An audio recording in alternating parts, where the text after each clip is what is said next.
I'd like to begin this morning by talking about standards. We have expressions whenever we talk about setting standards. We talk about setting the bar or establishing home base or creating goals. We know companies will set production standards for employees to meet in order to remain profitable. That's why you have these people called accountants who come along and they crunch the numbers and they tell you how hard you have to work in order to meet production goals, even though that accountant has never done that job before in his life. I hate it when people do that, by the way. But even in the church, they may set standards as well to simply articulate specific goals that the church would like to do. Such as, should we focus more so on ministering to the inner cities or to the rural and suburban areas? Focus on domestic missions, or should we focus on international missions? It sounds wonderful to say that a church is willing to minister to anybody, any place, but it's really not a realistic thing to expect. The fact is, some churches have been around for quite some time and they have established themselves in certain areas. So they have become good at what they do. And it doesn't necessarily accomplish the Great Commission if you have 100 churches focused on a small area in, say, the inner city, while you only have 3 over here doing a separate type of ministry. These are things to consider, though, whenever we are setting standards. The important thing to know when you set a standard, though, is what do you want to accomplish? And I'm not talking about something vague like a company setting a standard saying, we want to make more money than we did last year. Okay, you don't say so. We already knew that. That doesn't really tell us anything new. But they will work up typically a reasonable budget to become their financial standard. Then a good specific standard in the church would be something like, we want to commit to financially support 3 missionaries this coming year. That would be a good standard to set. The same can go in our private lives as well, and it's a good idea to set standards for ourselves. Here I'm more so talking about moral standards, such as I am going to set myself to a high standard, and because, just to throw out an example here, maybe in the past I've struggled with gambling and alcohol. So in the future, I simply am going to try to avoid those things at all costs. That's what we'll look at today, is setting a high moral standard to live by. And naturally, we have a psalm that deals with this. It was written by King David, and it is classified as a royal psalm. King David was a king, so that makes sense. And it is Psalm 101. We will read it in its entirety. It is 8 verses long. The New King James Version is on the screen. And the word of the Lord says, I will sing of mercy and justice. To you, O Lord, I will sing praises. I will behave wisely in a perfect way. Oh, when will you come to me? I will walk within my house with a perfect heart. I will set nothing wicked before my eyes. I hate the work of those who fall away. It shall not cling to me. A perverse heart shall depart from me. I will not know wickedness.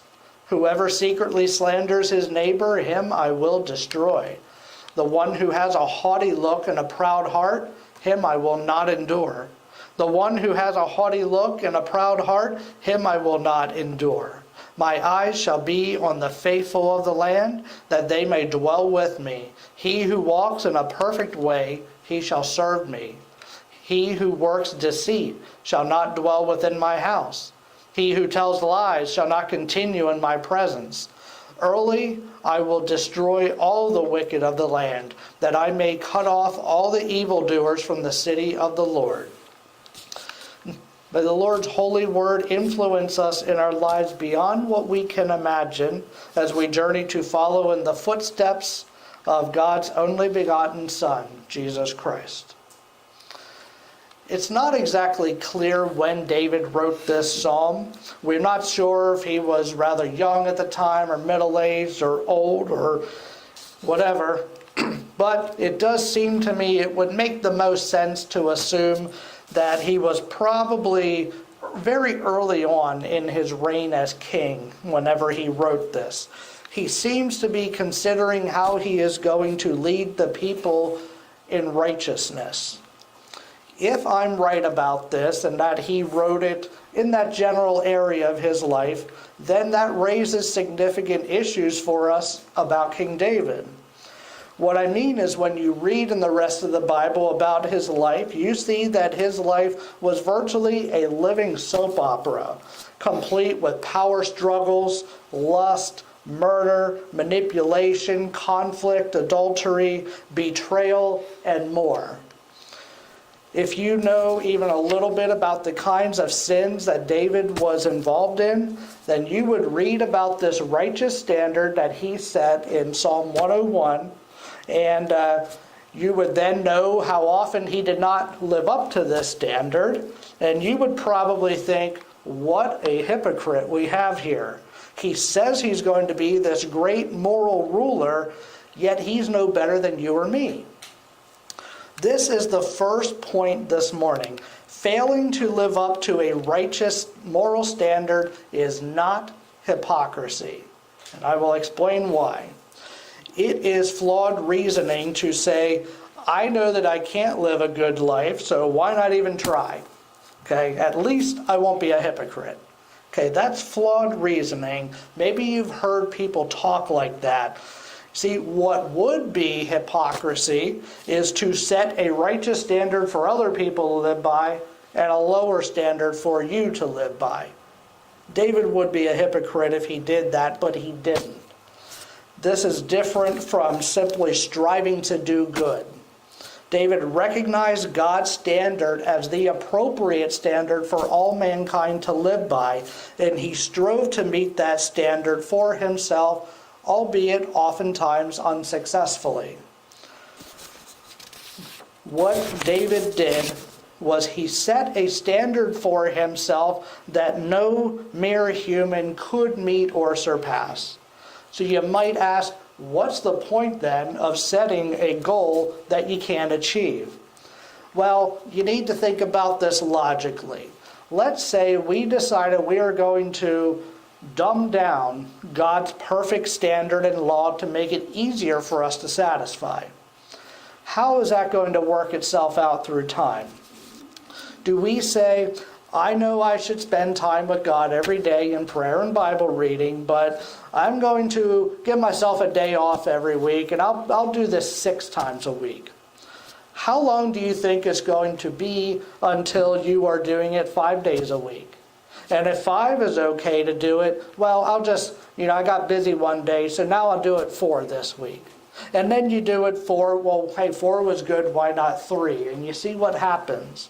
In time, you're spending time with God only when you feel the need, which isn't going to be all that often, because that is human nature, out of sight, out of mind, and the same goes with God. If I'm not concerned with Him, I'm not going to give up my time for Him. That's why we always need to be focused on God's perfect standard, because you can never compromise on perfect. Perfection should be the goal of every Christian, but the trap that some people fall into is the trap of self-righteousness. And what I mean by that is that what can happen when a person decides that he is going to live under a higher standard and stop doing certain things is you look at other people out there who haven't adopted that higher standard, and all of a sudden, I'm better than that person because I'm not doing the things that I shouldn't be doing, but they are doing the things they shouldn't be doing. I'm more holy than that person. I'm more godly than that person. I'm more righteous than that person, and now I have become self-righteous. Jesus addressed this exact situation and the dangers of it in Luke 18. Also, he, being Jesus, spoke this parable to some who trusted in themselves that they were righteous and despised others. 2 men went up to the temple to pray, one a Pharisee and the other a tax collector. The Pharisee stood and prayed thus with himself, God, I thank you that I am not like other men, extortioners, unjust, adulterers, or even this tax collector. I fast twice a week. I give tithes for all that I possess. And the tax collector, standing afar off, would not so much as raise his eyes to heaven, but beat his breast, saying, God, be merciful to me, a sinner. I tell you, this man went down to his house justified rather than the other. For everyone who exalts himself will be humbled, and he who humbles himself will be exalted. What all too often happens is people who devote their lives to holy living often begin, within time, to shed the light on themselves rather than on God, who allows them to act in that manner. Jesus said that they trusted in themselves that they were righteous. What we as Christians need to realize is any success at all in holy living is because of God first and foremost, and nobody else. Even though there are a few of these pitfalls that Christians can fall into, there's still no good reason to avoid trying to live a better life. In the Psalm, David has wise words for us in verse 2 when he says, I will walk within my house with a perfect heart. Which leads to the second point this morning, which is that the first step to living a righteous life is to live righteously at home. For the person who is living righteously, there should be no difference at all whether you're alone in your room at home or when you're sitting in a pew in church on Sunday morning. That is the standard that David set for his behavior, to be above reproach. People are concerned that their public life is viewed as being above reproach, but what about their personal life? David knew that his public life couldn't be righteous at all if his personal life weren't in order in the first place. This is huge in politics. When a candidate throws his or her hat in the race to run for a certain seat, what is probably the first thing that a campaign manager does? They sit the candidate down and they ask, what skeletons are in your closet? Okay. What can come back to bite us in the heat of a race?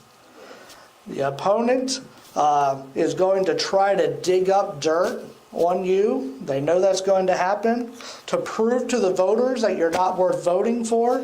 So they either want to address those issues from the beginning or maybe try to hide them altogether. Who knows what happens? The point is, people do see a connection between your personal life and your public life, as illustrated in Psalm 101. It's so serious that when a politician gets caught with an issue in their personal life, they try to rationalize it by saying, what I do in my personal life doesn't affect what I do, between, the hours of, 8 and 6 or whenever I'm, supposed to be doing my job as a public servant. Every case is different in terms of how many people will buy into that line or not. As I suggested earlier, though, David wasn't always able to live up to his standard either. The big example is in his relations with Bathsheba while she was married to another man. David's downfall was very common among Christians who tried to separate their private life from their public life. And what he did, he tried to cover it up with sin. But at least we can give David credit that he at least attempted to live righteously in the first place. Whereas millions of people in the world don't even make that attempt at all. Some people aren't concerned at all about even hiding their sin anymore. They go so far as to flaunt their sin for the whole world to see, as if they have forgotten how to blush. But the difference is, when David's sin was exposed, we see a significant difference, as David loathed himself for what he had done, and he repented. That is a true act of repentance, not just one of these episodes of, I'm simply sorry that I got caught. And I believe in this message in Psalm 101 is so important for the Christian believer that I think I would be doing you a great disservice to stand up here and tell you to go out there and make every effort every day to be a better Christian, as if we're not already trying to do that, and leave it at that and hope it works out well. What we need are practical suggestions on how to do this. And that is what I have for you now. So I got to thinking first, what is foundational to living the Christian life? I would put prayer and Bible reading near the top of the list. What often happens though? Life gets in the way. This comes up, that comes up. It disrupts our time with God. So I'm going to cut it short today, hope to do better tomorrow, and then something comes up the next day. And you know how it goes with anything that you really strive to do. Well, a good way to avoid this is to simply establish a routine for daily time of Bible reading and prayer. It works best if you pick a time of the day when you're least likely to be interrupted.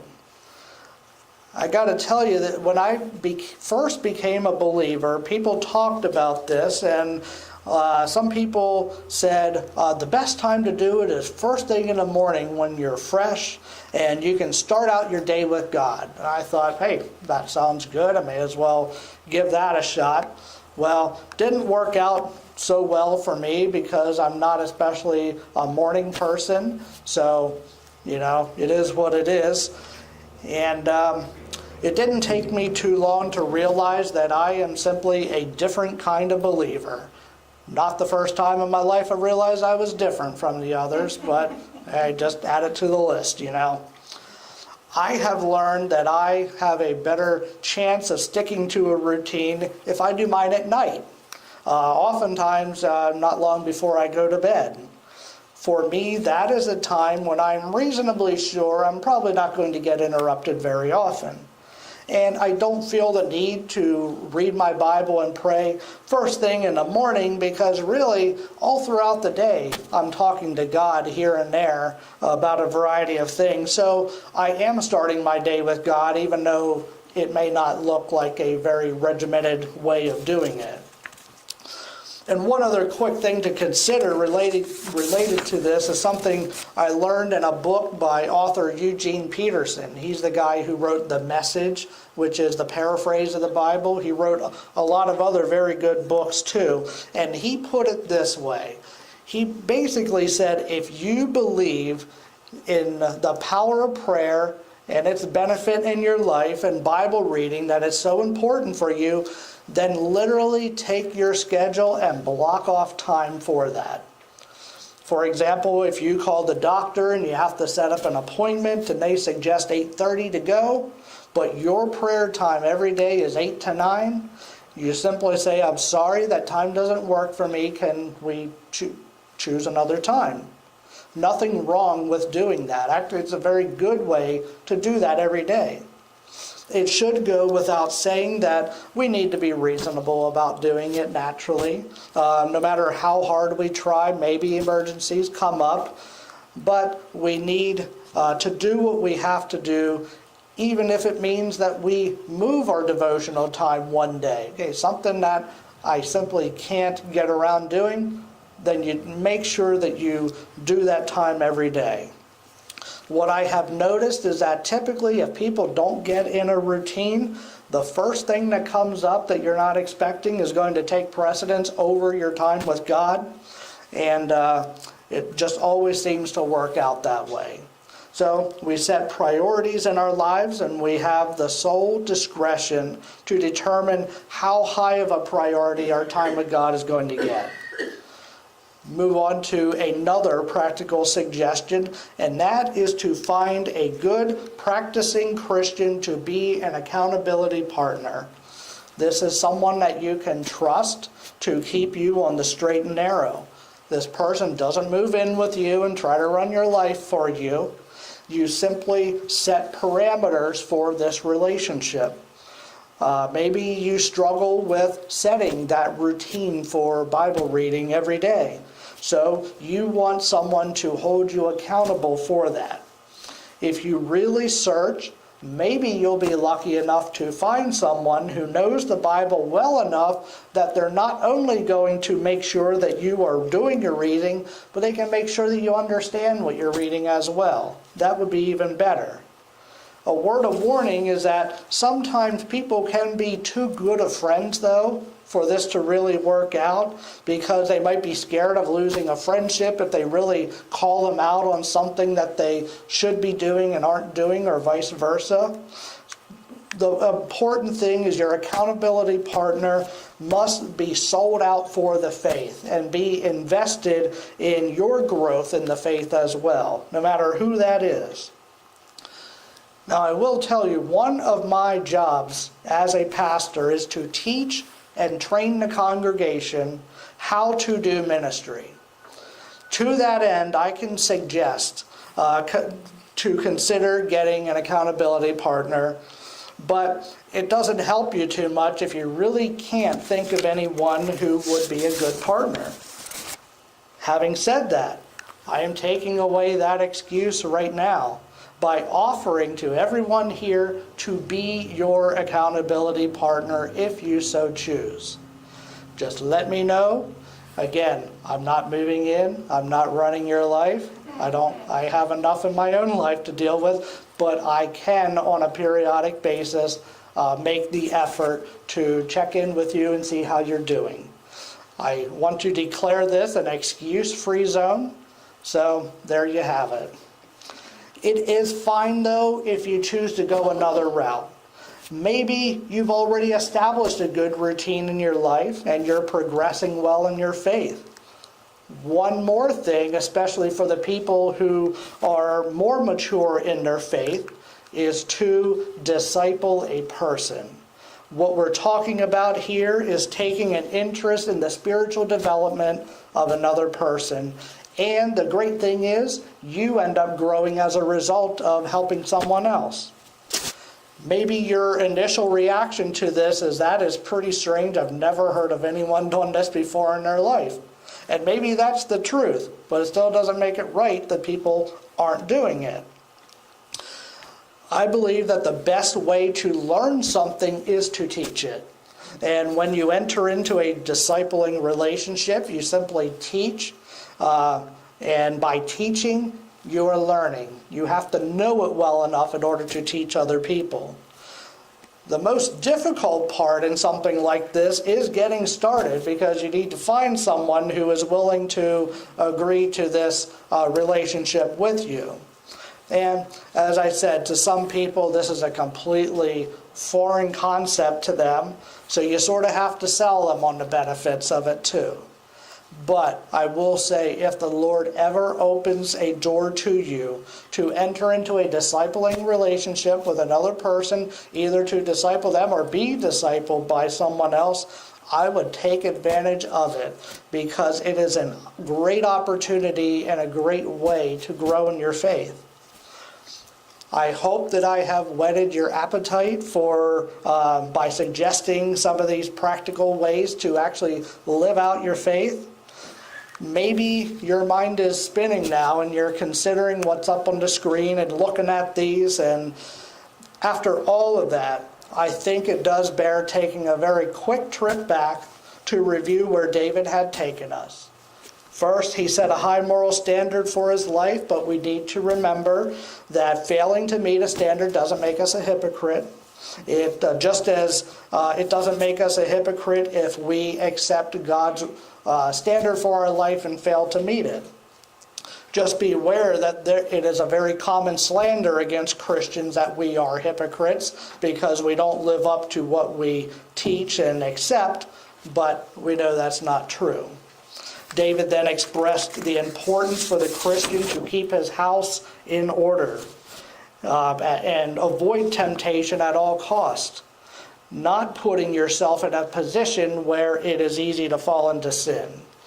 It's about living that transparent life, because when you practice a way of life at home, it simply flows into your public life naturally. If you're genuine in your faith, then you don't have to worry about living a double life, which is what some Christians try to do when they have their personal life over here and then they have their public life over here.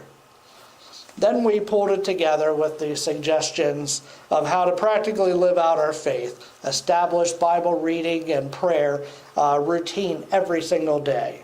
Get an accountability partner if you need that, to keep you committed to practicing whatever aspect of the Christian faith it is that you struggle with. Or even consider entering a discipling relationship with another person. Maybe you're the one being discipled, maybe you are the one who is doing the discipling more so. But either way, you're sure to learn a lot, and it is a great experience. It is a life-changing experience, actually. It is the power of God through His holy word that is what changes lives. What we have in this Psalm 101 is a life transformed by God in the person of David. He took a look at his entire life and he set a holy standard to live by. But the Bible is truth, and therefore it doesn't just sweep all the sordid details under the rug. We read about his successes and his failures, morally and otherwise, in the other pages of the Bible. It illustrates for us that we won't be perfect either, but we need to strive to meet that standard. Like David, even when we don't meet the standard, we can't deny that our lives are changed. We are new creatures in Jesus Christ when He comes into our lives, and that makes all the difference in the world. It's a good thing that God doesn't require perfection from us, because we know we couldn't be perfect. So He decided to be that perfect sacrifice for us by becoming a man, living a perfect life, and bearing the burden of our sins. There are really no other words that I can think of to express what that means for us. So I simply want to leave you with the words that David used to begin this psalm, when he said, "I will sing of your mercy and justice. To you, O Lord, I will sing praises." Let us now bow our heads and have a word of prayer.